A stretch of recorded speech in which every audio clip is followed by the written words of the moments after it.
Buenas noches, compañeros de la sección C.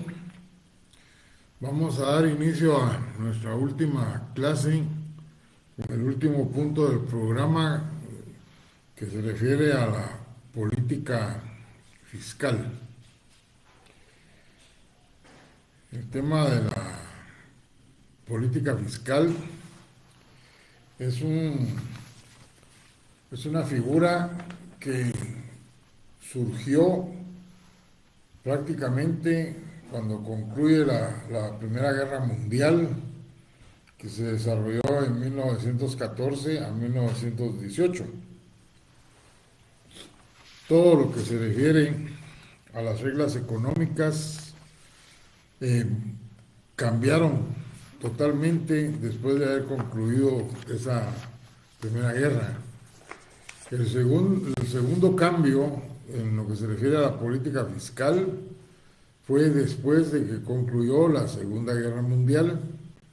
El orden económico varió a nivel mundial y entonces ya se dictaron disposiciones de carácter general de cómo era que debían de actuar los distintos estados para realizar la política fiscal.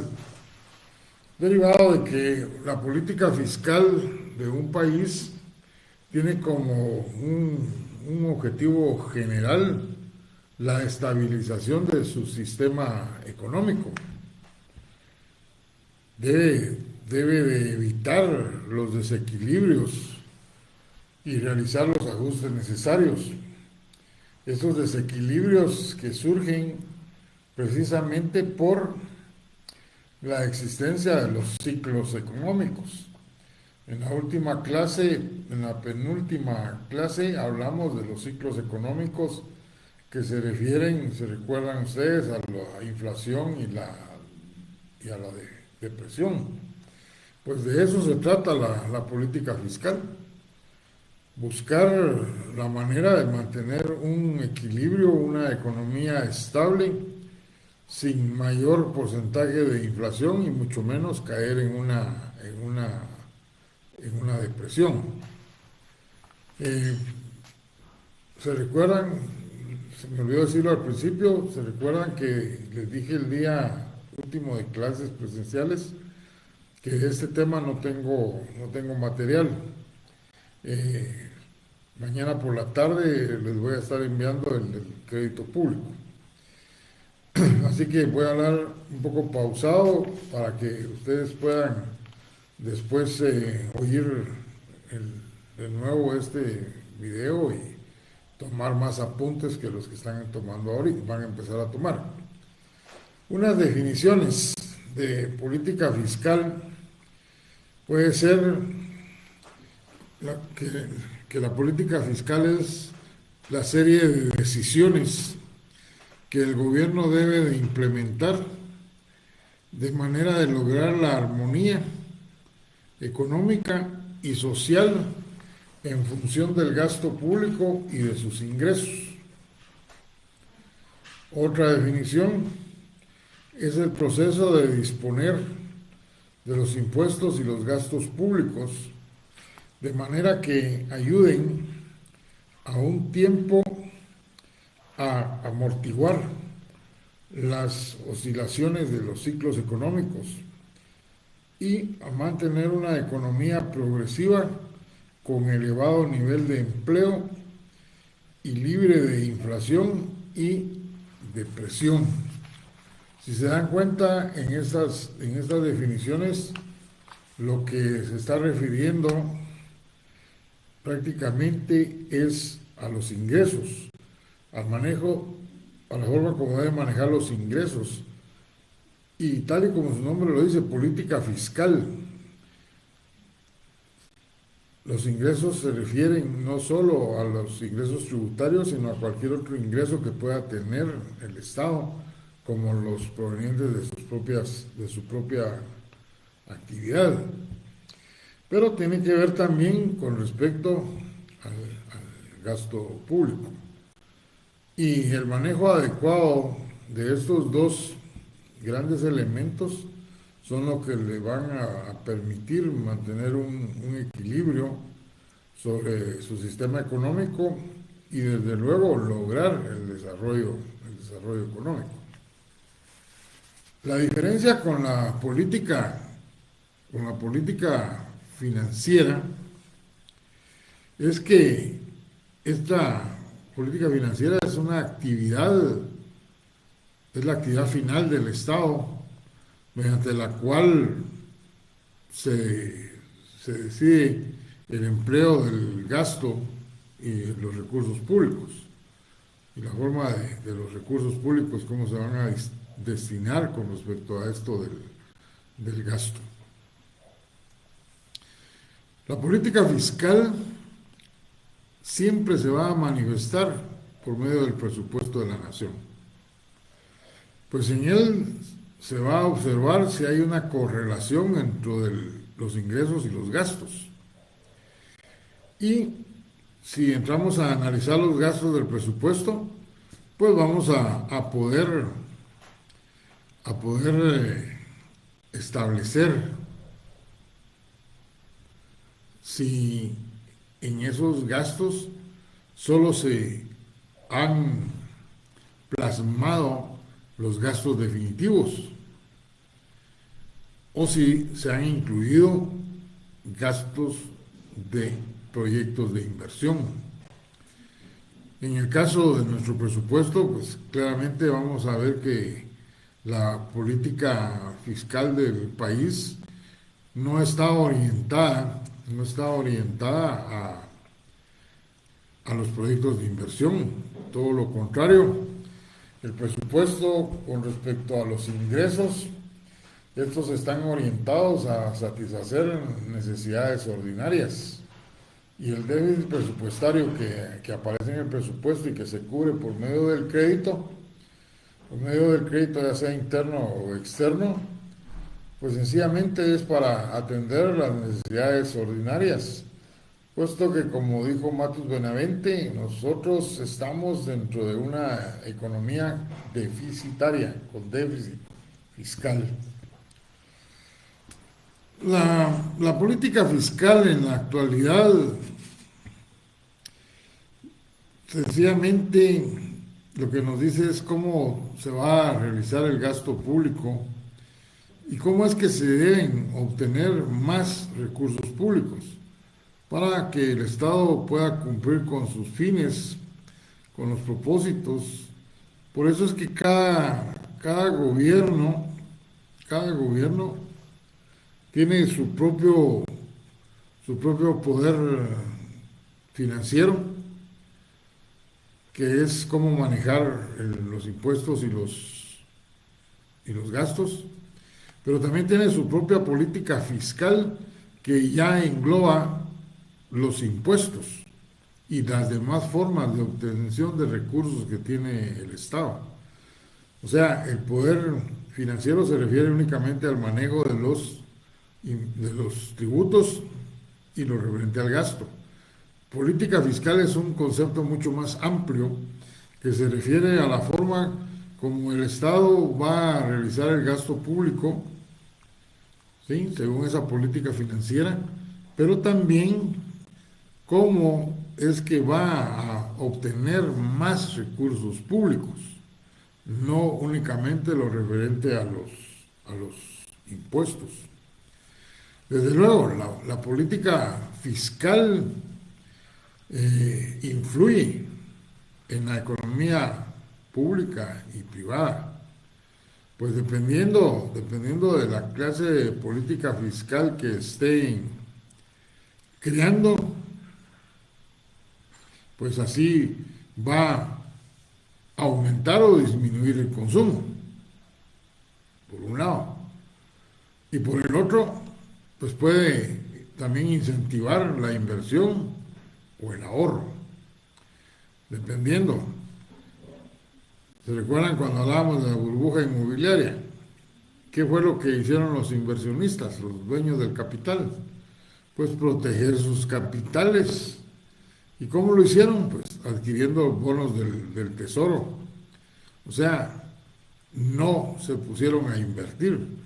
Y esos son los casos en que el Estado, decíamos, tiene que salir avante mediante la creación de más obra pública para evitar ese ciclo depresivo que va a tener mucho que ver con el desempleo.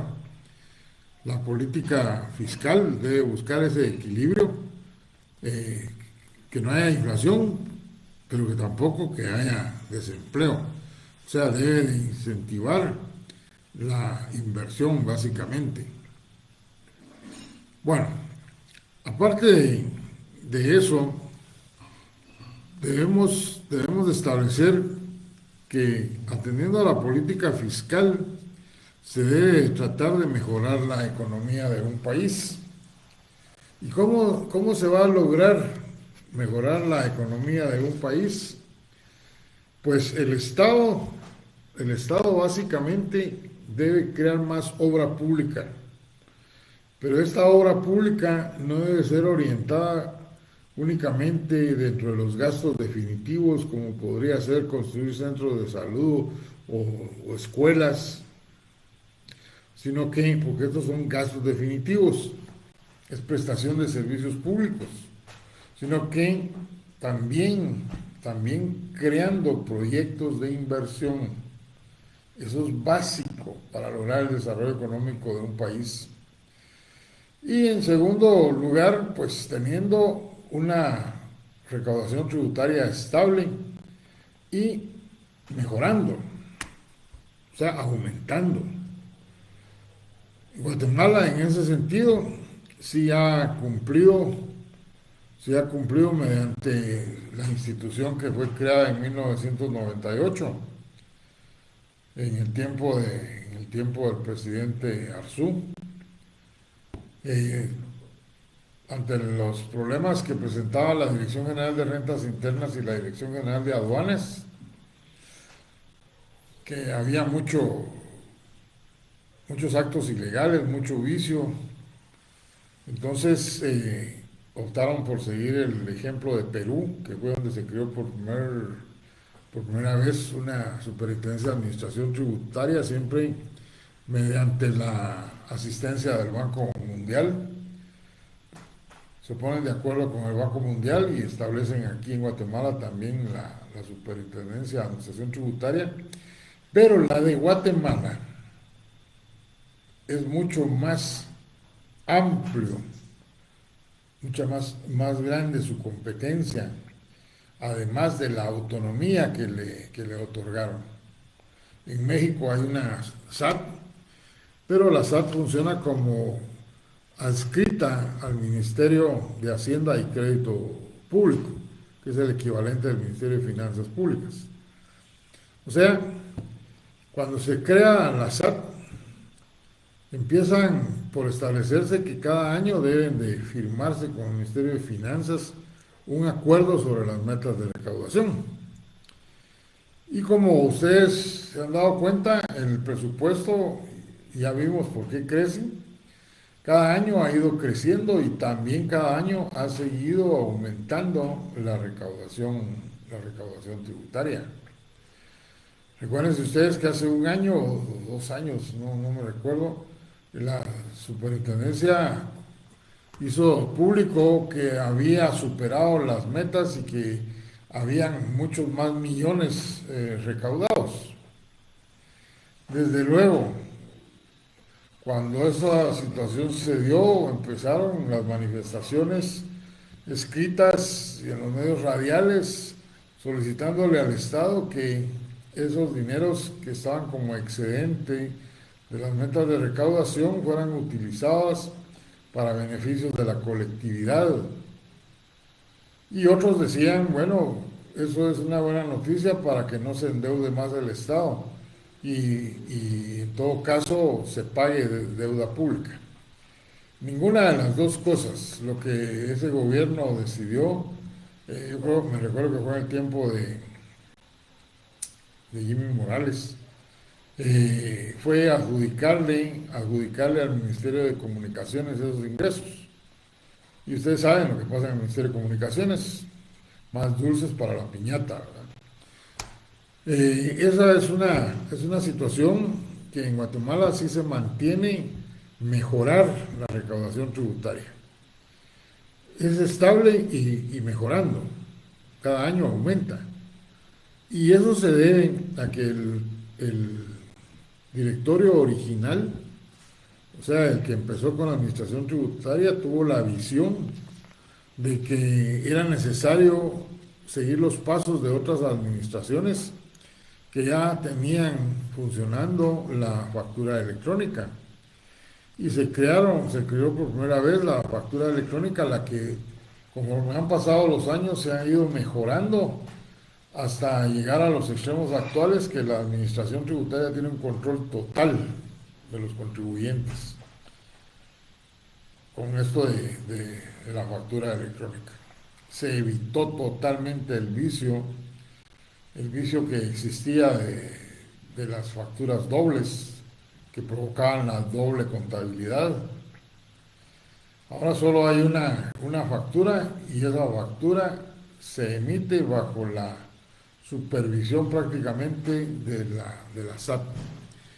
Tan es así que si ustedes hacen una factura y cometen errores y entonces se salen del sistema y hacen una nueva, no les quepa la menor duda que el día de mañana les va a llegar un requerimiento de la administración de que expliquen por qué en el IVA hicieron una declaración y en el impuesto a la renta también con respecto a lo que tiene registrado la administración tributaria.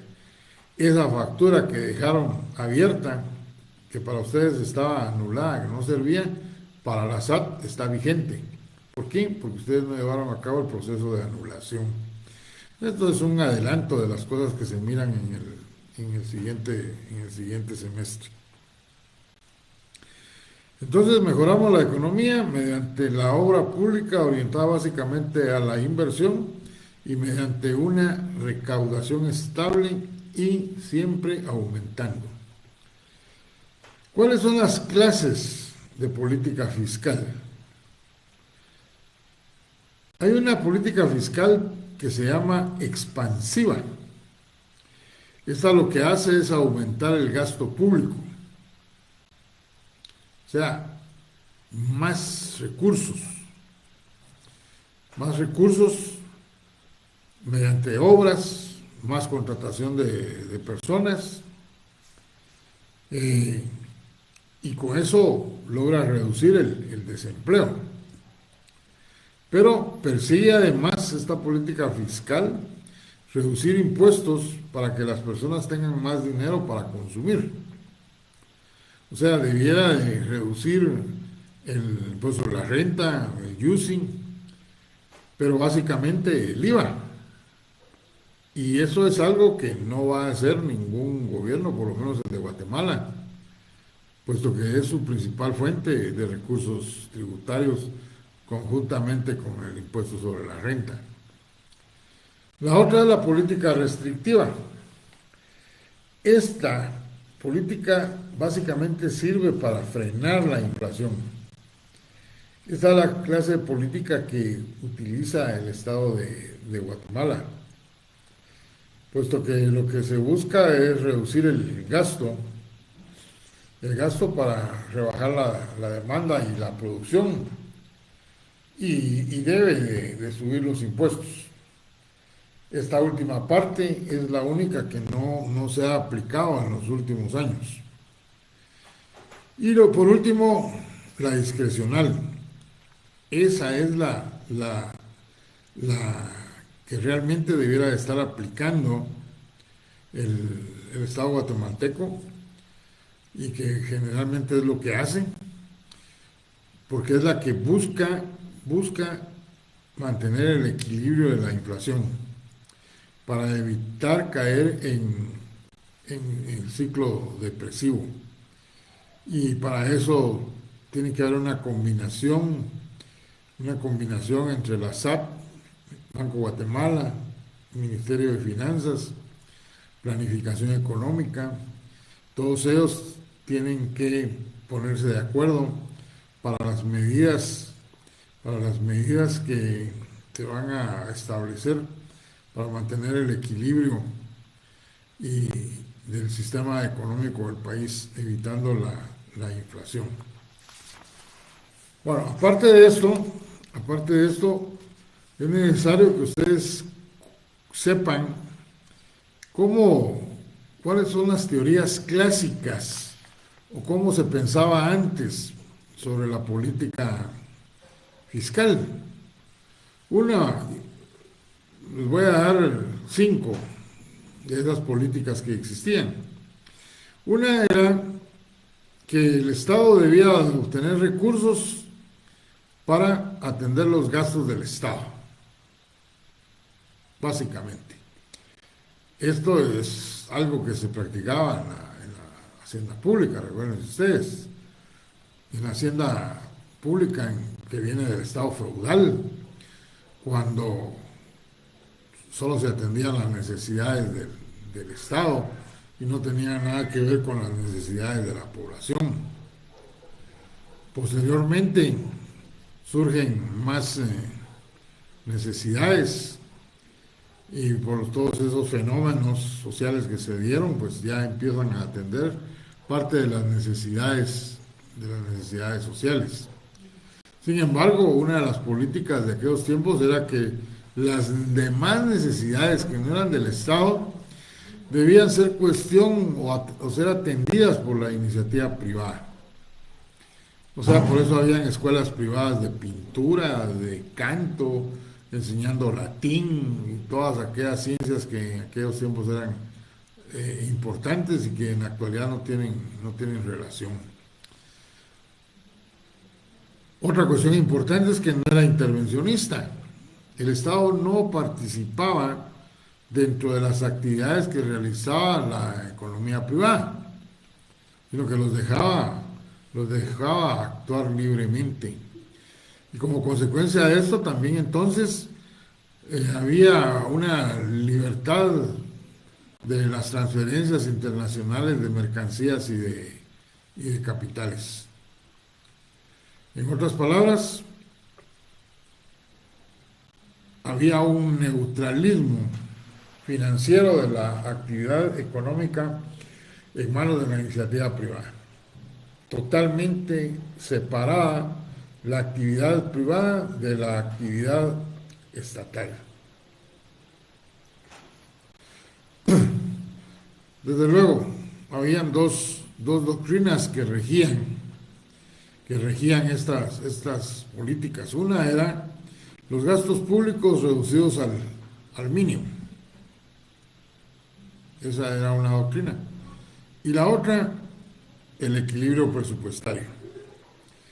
Recuerden ustedes que cuando yo les hablé del principio del equilibrio presupuestario, cuando vimos el presupuesto, les dije que era un principio que venía del Estado feudal, que significaba que los ingresos determinaban los gastos. Y aunque surgieran otras necesidades, no eran atendidas por el Estado porque sencillamente no existían recursos, sino que era la iniciativa privada la que tenía que atenderlos, en otras palabras. Desde luego, como consecuencia de estas doctrinas clásicas y las doctrinas que los regían, hay consecuencias, y la principal consecuencia en la actualidad, por esa evolución de la sociedad, de la nueva realidad económica, es que en la que se dan conflictos armados, se dan crisis cíclicas de inflación y depresión. Hay muchos países subdesarrollados, nos incluimos. Hay mucha desocupación. América Latina está latente con ese problema y se demuestra con las migraciones hacia Estados Unidos buscando una situación económica mejor. Los monopolios económicos que se dan en los países. Pues todo esto, el Estado ya empieza a surgir pero con un carácter intervencionista, para tratar de solucionar esos problemas de esta nueva realidad. Contrario a lo que existía en el pasado, el no intervencionismo. Todos estos fenómenos que les acabo de mencionar, los conflictos, las crisis, el desarrollo, desocupación, monopolios económicos, todo esto es parte de la modernidad. Y el Estado trata de combatirlos con el objeto de mantener un equilibrio económico mediante el intervencionismo, o sea, mediante su participación directa. ¿Cuáles son las medidas que debe tomar el Estado entonces para poder mantener un equilibrio económico mediante la política fiscal? Uno, control de precios. Aquí en Guatemala hasta se ha creado la DIACO. Hay un librito ahí para que ustedes pongan sus denuncias cuando hay aumentos.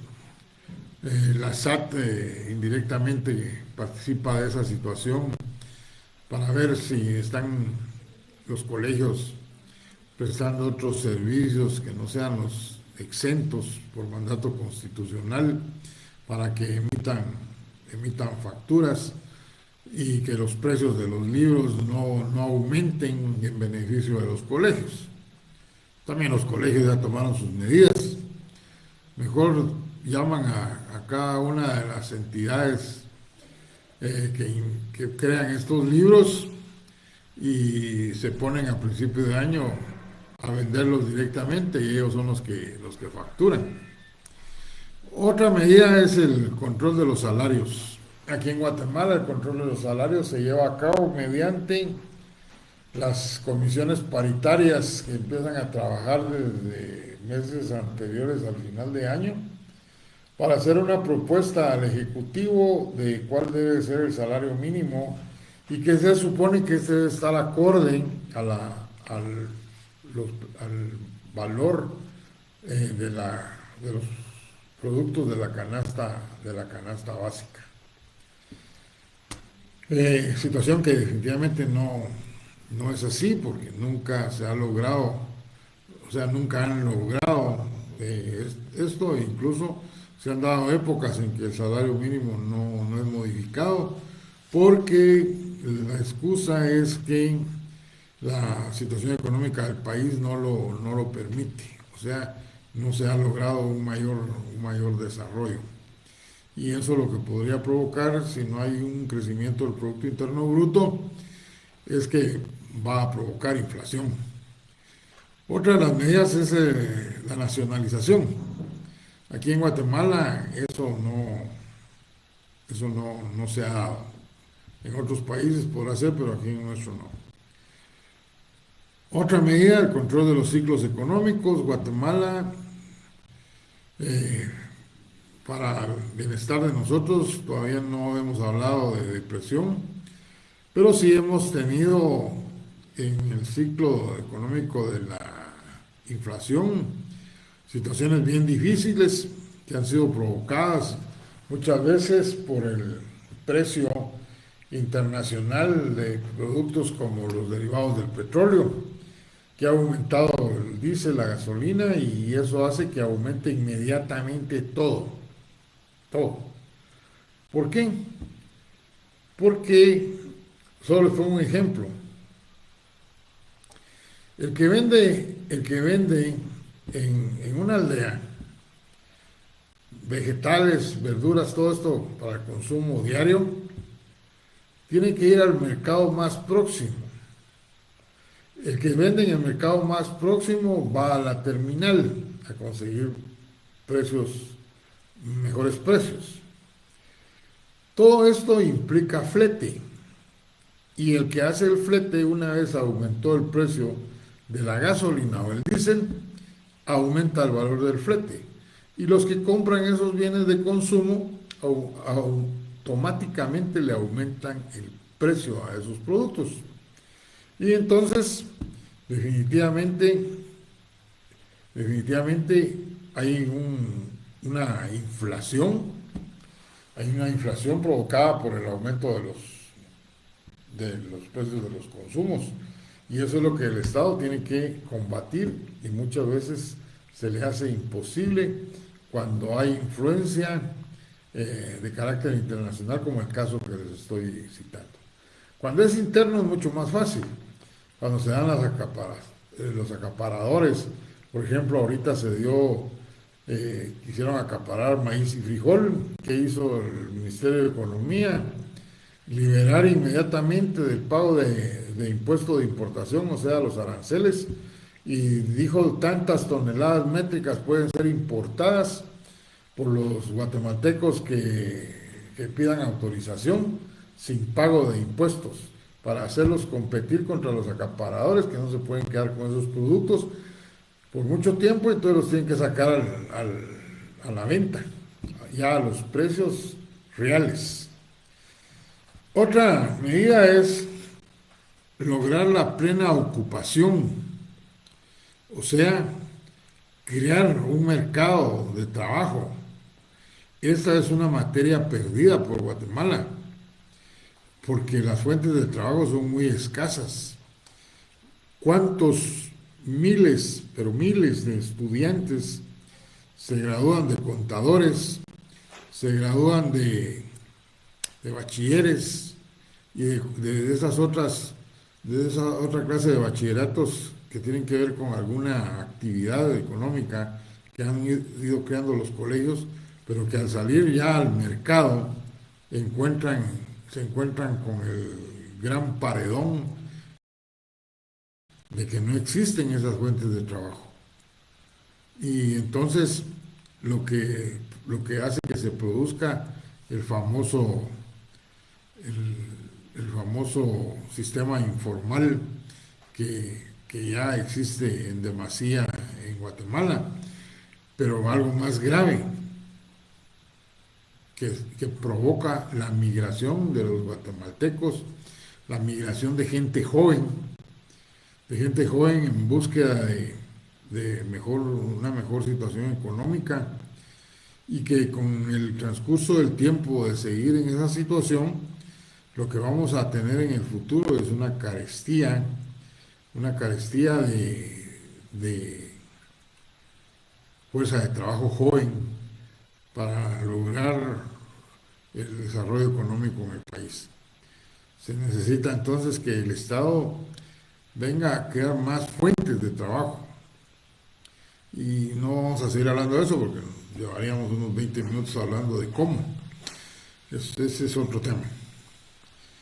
La otra medida es lograr una mejor distribución de la riqueza.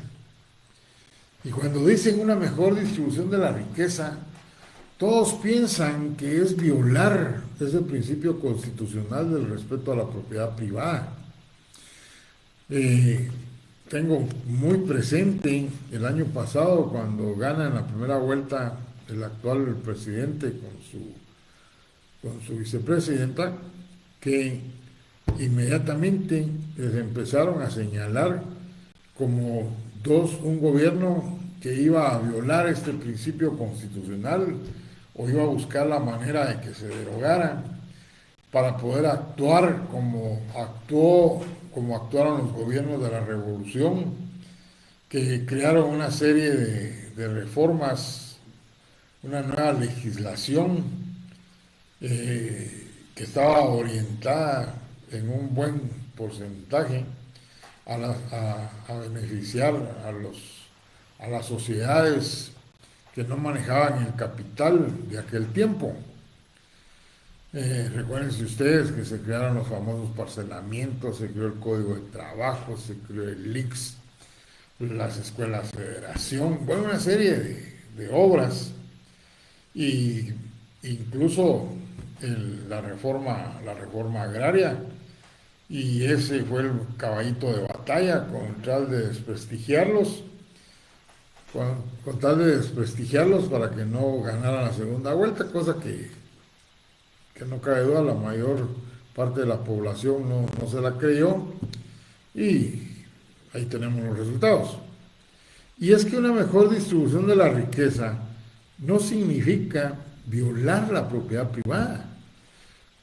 La distribución de la riqueza básicamente está en que los impuestos que cobra un Estado no deben de estar orientados hacia la corrupción como actualmente sucede en Guatemala, sino que esos impuestos que se cobran deben de estar orientados a la inversión, a la obra pública con referente a gastos definitivos, para poder lograr un desarrollo económico. Me recuerdo que en la obra de Giuliani von Rusch, él menciona que un buen Estado es aquel que cobra impuestos, pero los devuelve convertidos en obras. Aquí en Guatemala se cobran impuestos y esos impuestos no se devuelven en obras, sino que engordan las bolsas de muchos malos funcionarios que han existido en el sistema. A eso se refiere la distribución de la riqueza. Que todo lo que se recauda, todos los recursos que el Estado obtiene, todo el gasto público que realiza, sea orientado a satisfacer necesidades sociales, satisfacer las necesidades del Estado, pero a la vez realizar inversión para mejorar esa riqueza nacional y para poder obtener más recursos y lograr entonces un mejor desarrollo económico. ¿Por qué? Porque la última medida es buscar el desarrollo económico. Y el desarrollo económico en un país no se va a lograr si no hay inversión. Mientras siga existiendo el desempleo, es porque no se está realizando por parte del Estado obra. No se está incentivando a la iniciativa privada tampoco para que realicen más obra. Pero básicamente es el Estado el interesado, el responsable a buscar el desarrollo económico del país. Y para ello, una de las principales formas de obtenerlo es creando proyectos de inversión y no únicamente obteniendo crédito para satisfacer necesidades ordinarias, como en los últimos años, como explicábamos cuando hablábamos de crédito público, lo ha estado haciendo y dejándonos en la posición que dijo Matus Benavente de las economías deficitarias. País que con recursos extraordinarios satisface las necesidades ordinarias y las extraordinarias. Esperemos que en los 4 años que vienen se tomen las mejores medidas para lograr un mejor desarrollo económico, o que lamentablemente sigamos en las mismas condiciones. Bueno, esto es lo que yo les puedo hablar de la política fiscal. Hay mucho más que hablar. Es un tema extenso, pero como siempre estoy tratando de darles un resumen, una píldora de lo que se refiere a la política fiscal y que ustedes puedan diferenciar que una cosa es el poder tributario, otra cosa el poder financiero, otra cosa es la política fiscal, otra cosa es la política financiera. Nos quedamos ahí, con eso doy por concluido el programa. Vuelvo a repetir, el examen de la próxima semana es de todo el programa, 10 puntos de cada fase que tuvimos, del primer parcial, segundo parcial y lo que vimos del segundo parcial. No vamos a poner ninguna parte práctica. La otra cosa que quiero hacer es felicitar a los compañeros que aprovecharon el segundo parcial para mejorar sus zonas, y también felicitar a los que se ubicaron en punteos como lo son el 38, 39 y un par de 40 que por ahí están. Y también felicitar a los que hicieron un mal, pero mal examen primer parcial, que como dije en la primera sección, resurgieron como la ave fénix y lograron obtener un satisfactorio segundo resultado, segundo parcial, y superaron la zona mínima, y ya si lo pudieron hacer para el segundo parcial, lo pueden hacer para el final para poder ganar el curso. Eso es lo que les puedo decir respecto a las notas. Yo mañana tengo un compromiso en el transcurso de la mañana. Si logro llegar a mi oficina en la tarde, de una vez les mando mañana las notas y el trabajo del crédito público. Si no, lo haré el viernes por la mañana a primera hora. Por último, no les deseo suerte para el examen final, porque para los exámenes no es la suerte la que determina a ganar, sino que es el hecho de ponerse a estudiar. Así que lo que les pido es que estudien, y lo que deseo es que tengan el tiempo necesario para poder hacerlo. Les agradezco, como lo dije en la última clase, les agradezco el tiempo que me escucharon. Traté de cumplir con sus expectativas. Espero verlos para los que se animen en el curso de Derecho Tributario. Doy clases en las mismas secciones. Que pasen buena noche y nos vemos el próximo día del examen final. Solo quiero ver si hay alguna observación. Solo buenas noches. Buenas noches a todos los que escribieron y a todos los que me están escuchando. Hasta la vista.